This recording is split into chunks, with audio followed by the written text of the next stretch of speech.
Welcome to The Law Matters. Of course it does. Hi, I'm Debbie Moraes, your host and moderator. As we tell you, this long-running program has been designed to educate, inform you, and help you to decide how to protect yourself, your family, and your business when it comes to all things regarding the law. It's information and resources that'll help you to manage some issues yourself. If you do decide to seek outside professional counsel, our goal is to help you be the best prepared that you can be. And of course, at the same time, our goal is to help you achieve the best possible results while saving time and money. Also, once again, we want to welcome and thank Attorney David Bazar from the Bazar & Associates Law Firm in East Providence, who continues to weigh in on all of the topics that we discuss in each session. And today we're going to discuss contracts and sales agreements. They're intended to protect all parties. We'll see how that works. Businesses rely on contracts in order to fulfill their goal of selling services and products. Not all contracts are created equal. Some are simple, some are complex, some are outright treacherous, some of them won't stand up in court. So we'll get through some of the jargon and into some examples. And for sales agreements, what do you need to know when they're presented to you or when you need to construct them? Do you know that some might actually not even be enforceable? So lots to cover. We might even do this in 2 sessions. I found so many different areas where people could get themselves in trouble for not reading the fine print, which is what you always said, read it and read it. So let's begin with there are 3 things that are in a contract: an offer, someone accepts it, and something about consideration. And that word consideration sounds like a lot of jargon, so let's get through it. Someone makes an offer. That's a good place to start. So contract law, Law School 101. Okay. So what is a contract? It's an agreement. And how does it become an enforceable agreement? There's actually a number of things that go into it, including, as you said, an offer and an acceptance. So an offer is made. The offer has to be unambiguous, so it's clear on what it is that you're making an offer on, and then the acceptance has to be done in such a way that both parties know that they've reached an agreement. Is that agreement now enforceable? There has to be, as you said, consideration. That means that there has to be something of value that's either given or given up in order to make the contract binding.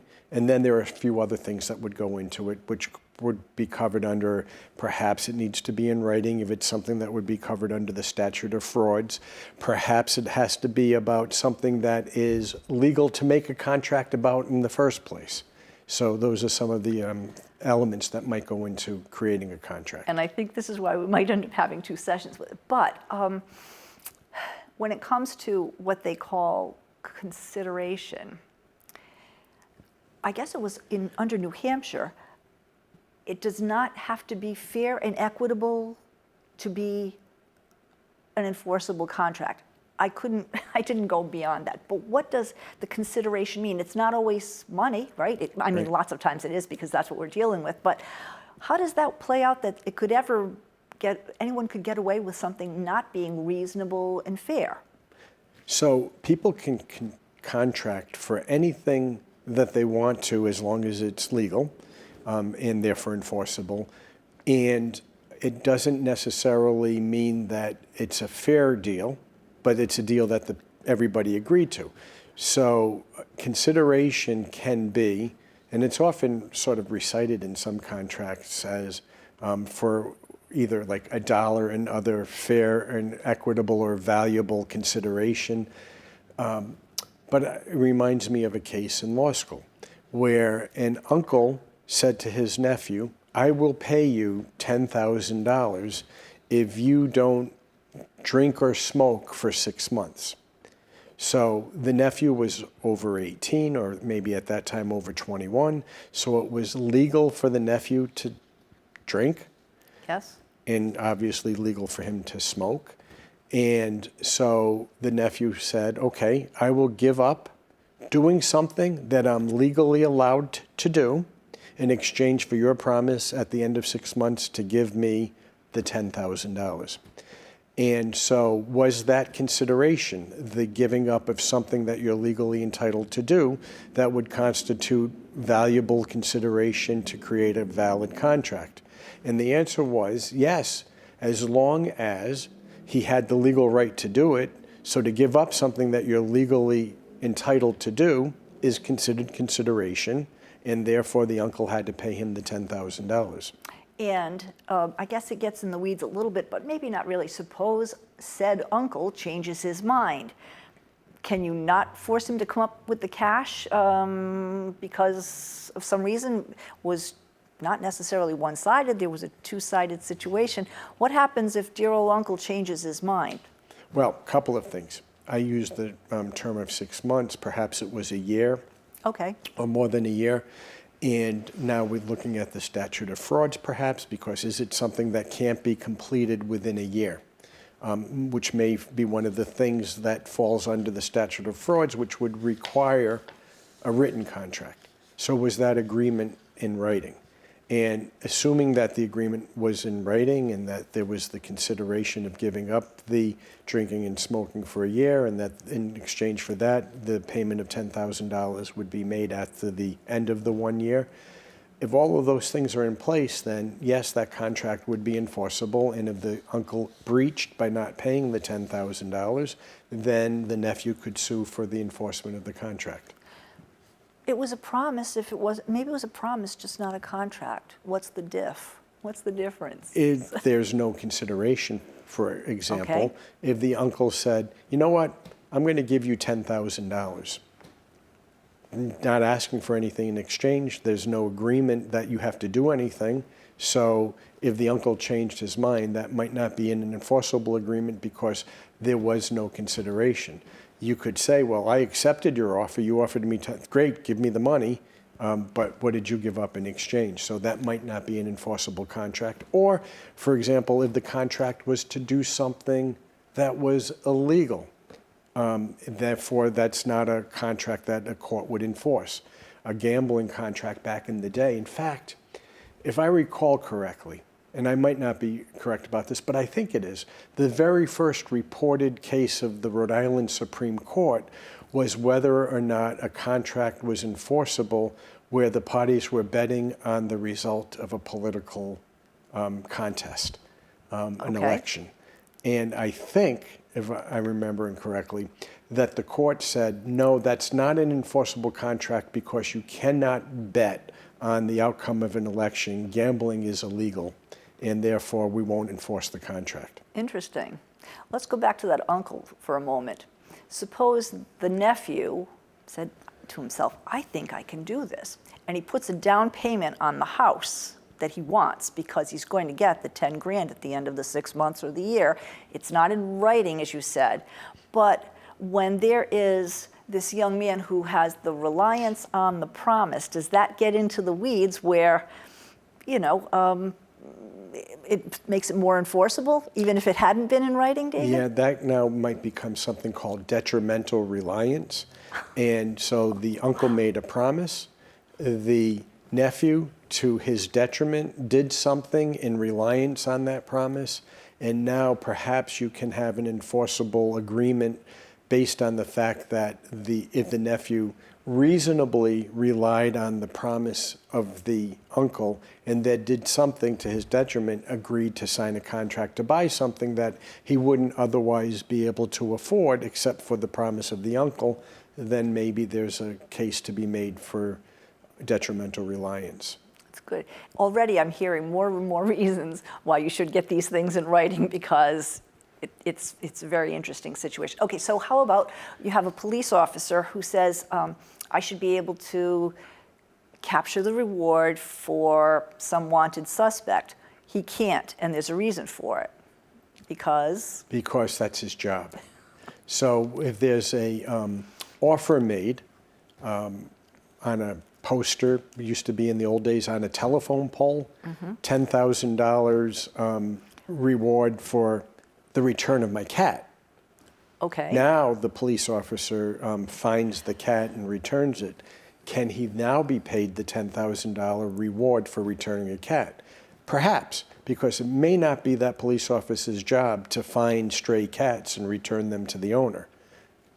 Good point. So it is his job to capture the suspect or whoever, someone it might be who breaks the law, not necessarily is it about retrieving the cat. Right. Okay, how about someone who is about to apply for a job, and the hiring person says, we want you to sign a non-compete agreement. She signs it because she's afraid that she either won't get the job, or maybe she has a job and she's afraid of losing the job. Let's discuss that. Is that an enforceable situation? Okay. So at the start of that example, you were given a job. And so in consideration of getting that job, the company that's hiring says, but however, in consideration of you working here, we want you to sign this contract or agreement, the non-compete agreement. So is that enforceable? It will depend on the terms of that non-compete agreement. There are a number of things that can go into that. So give me your example. So she wants her job, she wants to keep her job, so she's signing it away. In one case, it's called unenforceable because the employer can't fire her for not signing a non-compete. Would that always be the case? Is that a case-by-case situation that they can make you lose your job if you have it, or Well, that's not a different get it if example. there are two different examples. Because There are two the different example situations. you just gave was she already had the job. Yeah, in two different situations, so address both. So she has a job. Okay, do that one And first. now she's working there, and now they come to her after the fact and say, we want you to sign this. And now she looks at it, she says, I'm not signing that, but she's already got the job. She's got the job. So what's the consideration for her to sign it? She's not getting a job to sign it, she already has the job. She could lose the job, she Well, but if thinks. they're going to fire her, is that a grounds to fire somebody? Is now, it? of course, you can let somebody go for any reason. Yes. But you could not fire somebody for not signing that. That if you said, well, you didn't sign it, we're going to fire you, that probably is not a valid thing. But you could lay them off, but they would be allowed to collect unemployment. However, I was thinking more in terms of whether the agreement would be enforceable, the non-compete agreement, not whether you have to sign it. Okay. So that's why I was asking you, what other are our part. terms of the agreement? Okay. What's your job, and what are they asking you to sign for an agreement as a non-compete? And when it comes to something like a non-compete, so suppose it might be just a geographical restriction. We don't want you competing in our area. Well, I can't move my entire family across the country just because, or now since people can sell or do their job remotely, all of those things get to be sticky wickets. Right. Can a company call that an enforceable thing when in fact they're keeping her from being able to work?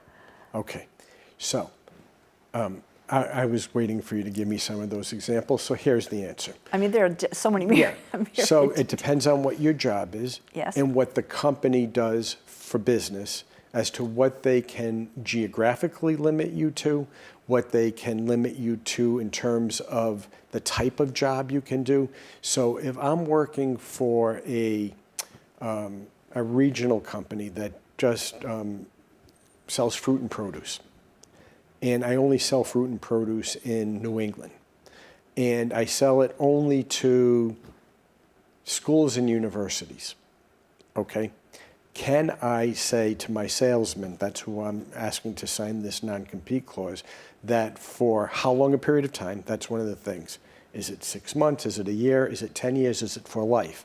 So certainly for life, for 10 years, for probably a year even, may not be enforceable. And can I say that you can't sell wholesale fruit and produce anywhere in the country for that period of time? Geographically, probably not enforceable. And to anybody, probably not enforceable.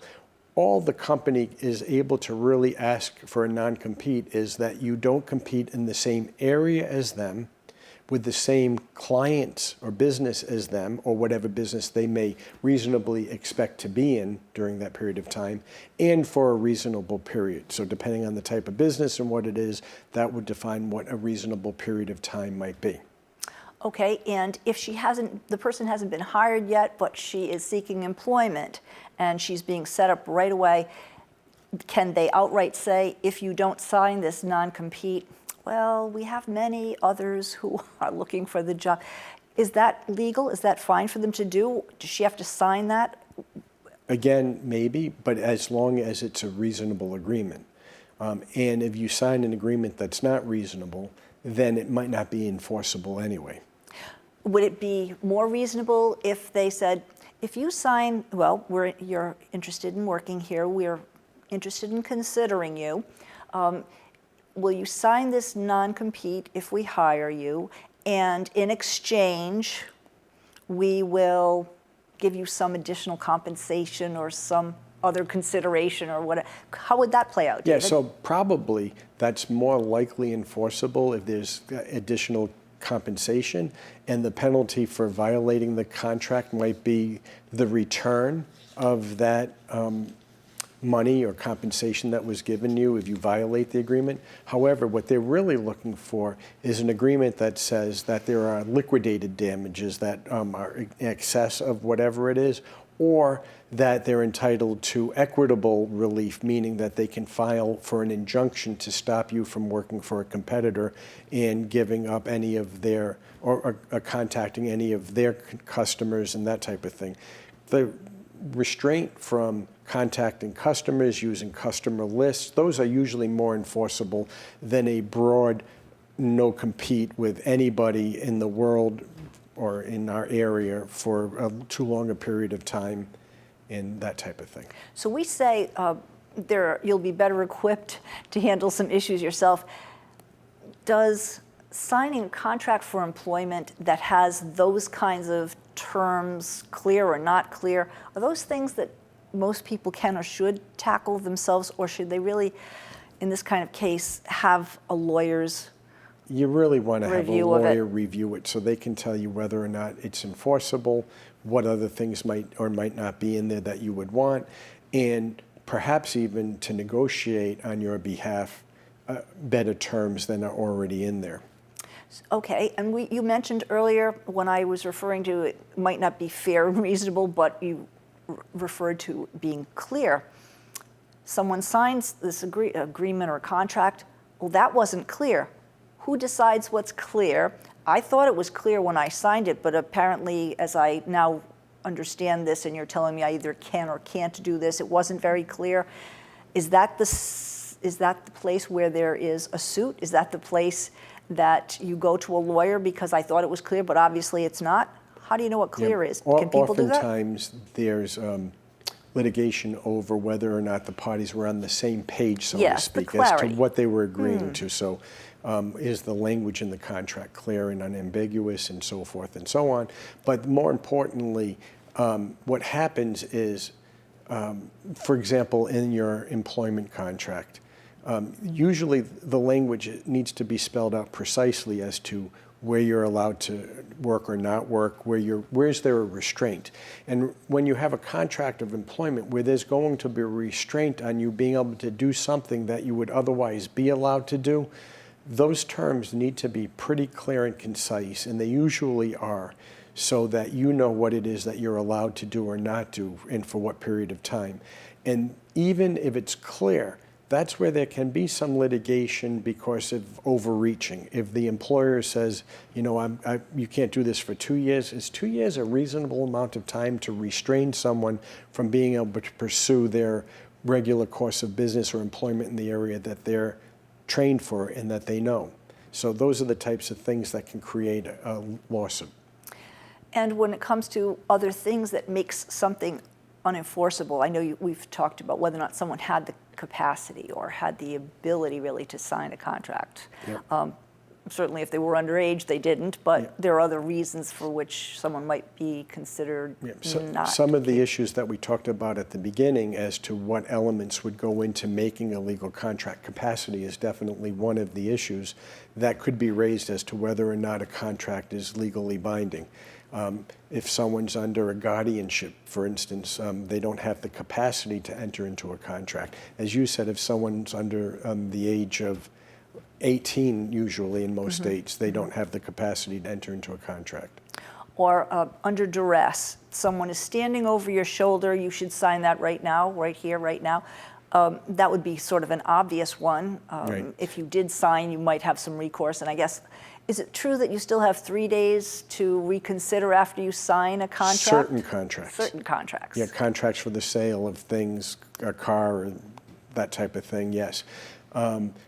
Interesting about capacity. Reminds me of another law school case. Okay. So two people are in a bar, and they're been talking about for years and years and years about whether or not one guy would sell the other fellow a particular piece of property. And I think it was in Georgia. And the defense was, when I signed that contract in the bar, I was as high as a Georgia pine, having had many drinks. And the court looked at the contract, and it was written, I believe, on a cocktail napkin, but it had all of the terms of the contract that a contract would need to be enforceable in the agreement. It identified the property, it talked about the price, it talked about a closing date, I believe, and it talked about all the other types of things that might go into a real estate contract. And it was negotiated. I think the price might have been written down and changed, and so the court said, oh no, you had the capacity to understand what you were selling and what you were selling it for because you actually negotiated it. So your claim as being high as a Georgia pine doesn't really carry water. It doesn't hold water. It's not valid, and the contract written on a contract is binding. That's great. So what are the elements that you have to watch out for, or what are the things that you should look for in a contract? And one I think that you didn't mention that I read somewhere was what happens if we have a disagreement or dispute? What's the recourse if you don't do what I think I'm buying, or you don't do what I perform the service that I think I'm purchasing from you? How does that play out? So actually depends on what the contract is for. True. Contract for the sale of goods or services has certain requirements. Certain contracts between, and who are the parties? Contracts between merchants, people who do business with each other, commercial contracts, that's going to fall under the UCC, the Uniform Commercial Code. So that's going to have other requirements in there, like freight on board, who's paying for the delivery, who's paying for the freight, when does the title to the goods that you're selling pass from one person to the other, from the seller to the buyer. You could do 3 days on that, because that's a whole nother course in law school, the UCC.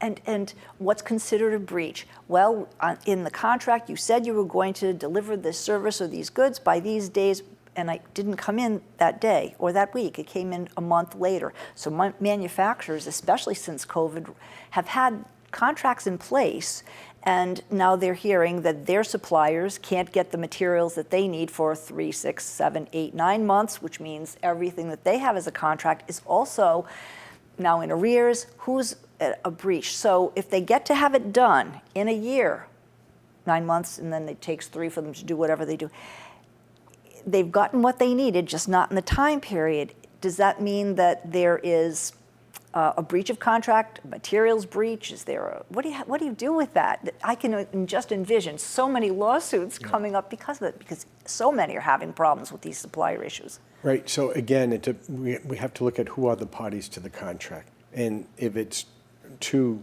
merchants, two commercial vendors, so to speak, their rules are going to be covered under the UCC. If it's a contract between a consumer and a seller of goods and services or goods, then you're going to want to look at the contract and what did they say. So let's say you're buying a generator for your home.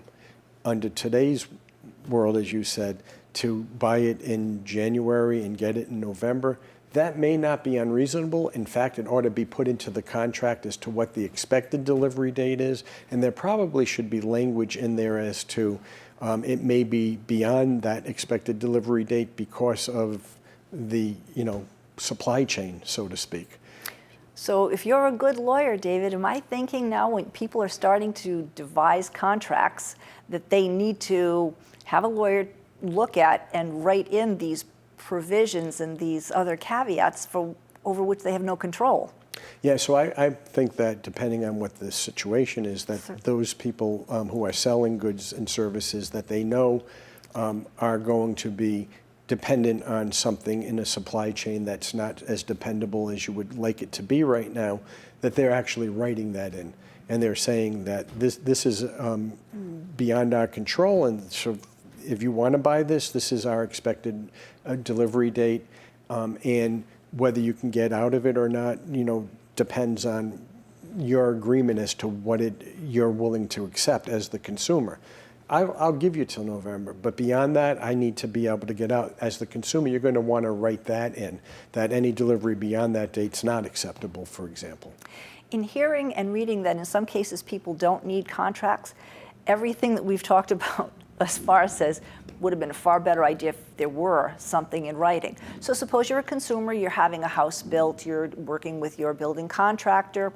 If it was pre-COVID, he thought he was going to buy that plywood at $20 and you were going to be in by November of 2020. Well, now it's 2 years later. That plywood went up to 70, it went back down to 40, whatever it did. And you aren't getting in that home November of 2020, and it's not even sure that you'll be in November of 2022.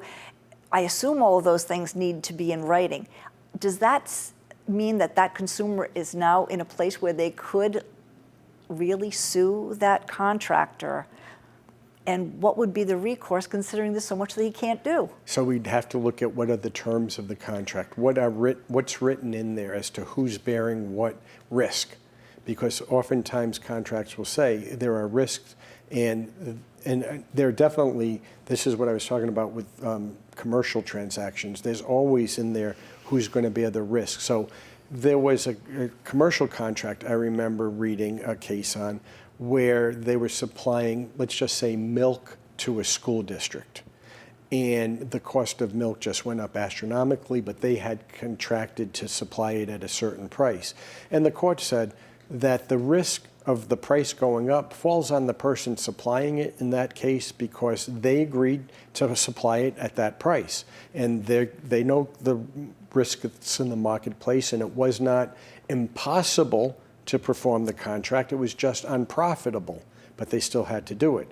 When you have it between a contract for someone building a house for somebody, what are the terms in there? Does the risk fall on the contractor that he's going to have to eat the increased supply of cost? Or did he put some language in there that you, the buyer, the builder or homeowner of the house being built, are going to be responsible for any increase in costs of supplies? So are these kinds of reviews of terms and conditions usually something that the average consumer can take a look at, or is that really just beyond the scope for them to second guess as much as could go wrong? So depending on the scope and expense of the project being done, if I'm entering into a contract to have someone build a house for me, I would want someone to review that. Certainly makes sense. We have so much more to talk about relative to sales agreements and solicitations that come by phone and telemarketers. We're going to continue these topics. We hope that you'll stay tuned to The Law Matters, because as we say, the law matters to you. Thank you for tuning in.